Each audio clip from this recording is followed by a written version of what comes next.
हाँ जी, तो आज की क्लास में हम करने वाले रिमाइंडर थ्योरम। मतलब क्या काम आएगी ये?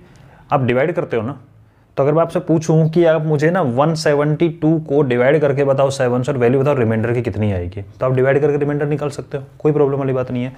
बट यही बात अगर मैं आपको अलजेब्रा में बोलूं कि भाई 3x² प्लस 7x प्लस 9 को x-2 से डिवाइड करके अब बताओ रिमाइंडर कितना आएगा, तो आपको लॉन्ग डिवीजन प्रोसेस फॉलो करना पड़ेगा जो हमने सीखा था। नहीं, बिल्कुल फॉलो नहीं करना। अगर आपको ओनली रिमाइंडर निकाल के बताना है तो आपके पास में उसके अलावा एक शॉर्ट ट्रिक है, ठीक है, उसका यूज करेंगे। उसका नाम रिमाइंडर थ्योरम है। उस रिमाइंडर थ्योरम का स्टेटमेंट मैं बाद में समझाऊंगा, पहले मैं उसका यूज सिखाता हूं कि एप्लीकेशन कैसे होती है, काम कैसे आता है। इस रिमाइंडर थ्योरम का और यूज कहाँ होगा? सर ये आप जो शॉर्ट ट्रिक से रिमाइंडर सिखा रहे हो, इससे कैसे कैसे टाइप के क्वेश्चन सोल्व होंगे? तो पहला क्वेश्चन तो डायरेक्ट ये बनेगा कि इसको इससे डिवाइड करना, रिमाइंडर बताओ। दूसरा क्वेश्चन, अगर आपसे कोई पूछे कि बताइए 2 6 का फैक्टर है या नहीं है, तो आप क्या करते हो?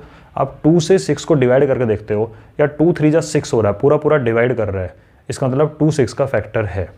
तो सीधी सी बात यहाँ भी आएगी कि जब रिमाइंडर 0 बचता है, मैंने लॉन्ग डिवीजन टाइम में आपको बताया था कि जब रिमाइंडर 0 बचता है तो जिससे डिवाइड करते हो दैट इज अ फैक्टर, और जिसको डिवाइड करते हो दैट इज मल्टीपल।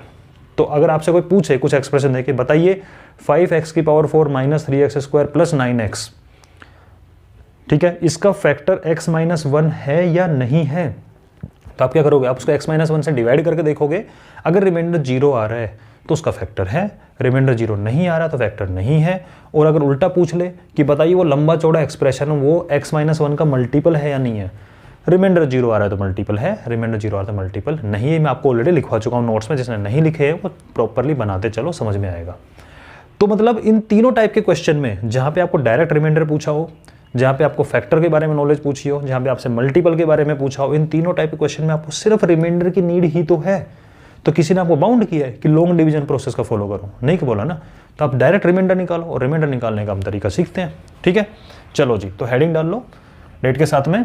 और फर्स्ट क्वेश्चन में डायरेक्ट लिया है कि find reminder if this x² plus 3x plus 2 is divided by x-1। Second question, इसको जब इससे डिवाइड करूंगा तो रिमाइंडर क्या आएगा? तो आपको डायरेक्ट रिमाइंडर ही पूछा है, तो डिवाइड मत करने लग जाना कि अंदर लिखा इसको बाहर लिखा x-1, डिवाइड करके रिमाइंडर बताएंगे। नहीं, कैसे बताएंगे? सुनो, प्रोसेस क्या है। स्टेप 1, किससे डिवाइड करना है? इससे डिवाइड करना है।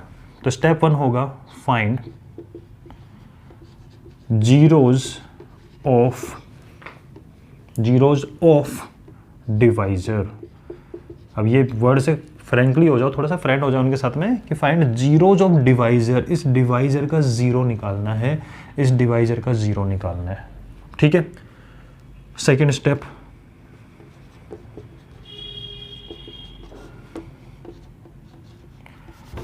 Find value of this polynomial. इसको मैं पॉलिनोमियल px नाम दे रहा हूं, ठीक है, इसको पॉलिनोमियल px नाम दे रहा हूं, जो भी जिसको आप डिवाइड कर रहे हो, क्योंकि बार बार डिविडेंड वगैरह लिखने से क्या मतलब है, इसकी बात कर रहा हूं। फाइंड वैल्यू ऑफ, बेटा स्टेप्स लिखा करो, क्योंकि एग्जाम में आपको क्वेश्चन थोड़ा रट के जाने, स्टेप्स को देखना, 2 क्वेश्चन सोल्व करके देखे खुद से, हो गया अपना काम। Find value of px, value of px, या बोले तो डिविडेंड, ठीक है, एट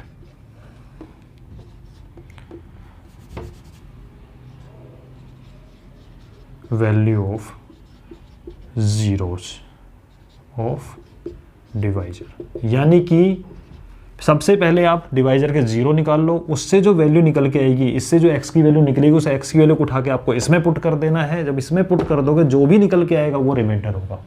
कैसे? आप सिर्फ नोट करो, क्वेश्चन आपको पता है, समझ में आ ही जाएगा, कोई टेंशन वाली बात नहीं है, अभी समझा देंगे, बस स्टेप्स नोट कर लो। कर ली होंगी, ठीक है जी।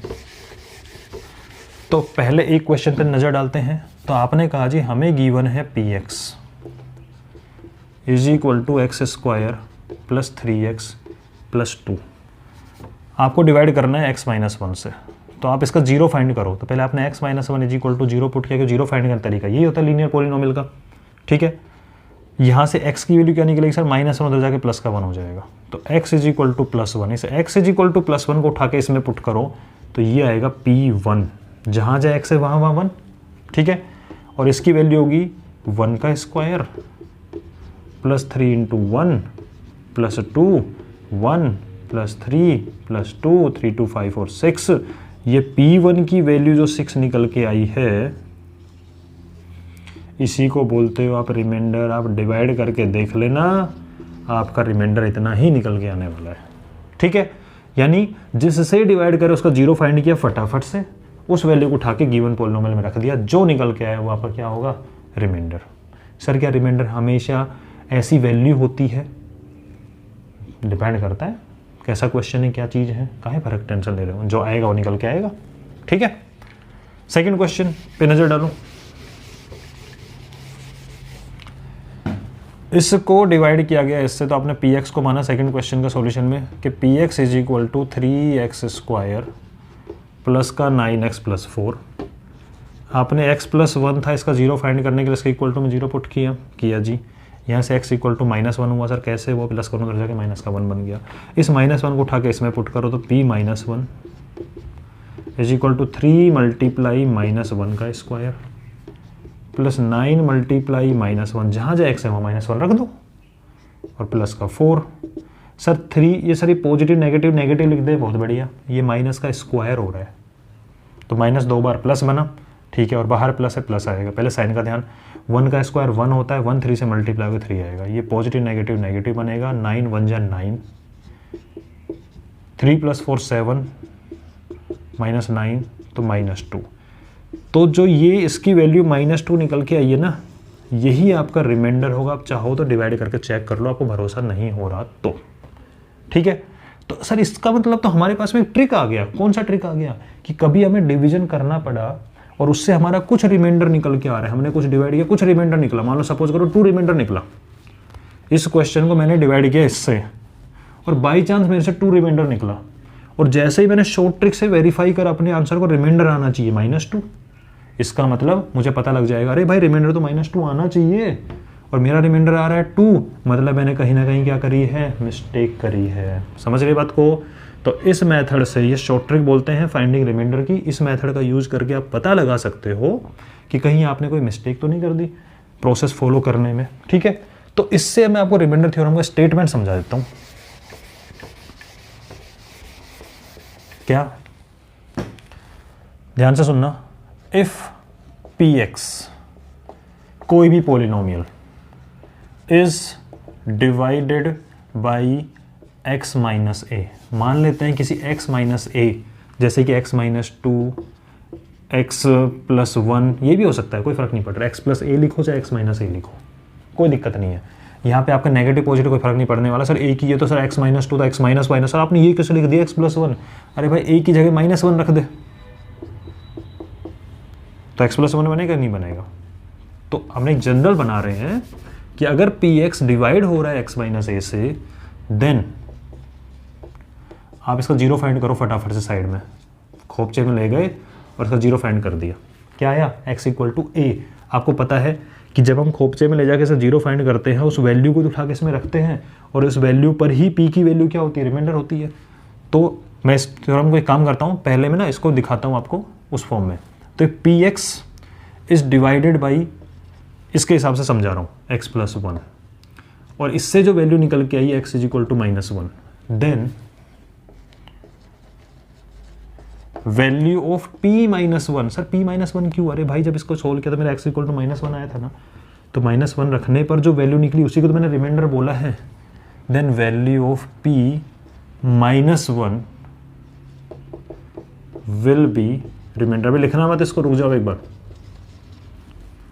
कि when px is divided by x + 1, then px is divided by x + 1, then value of p - 1 -1 क्यों आया?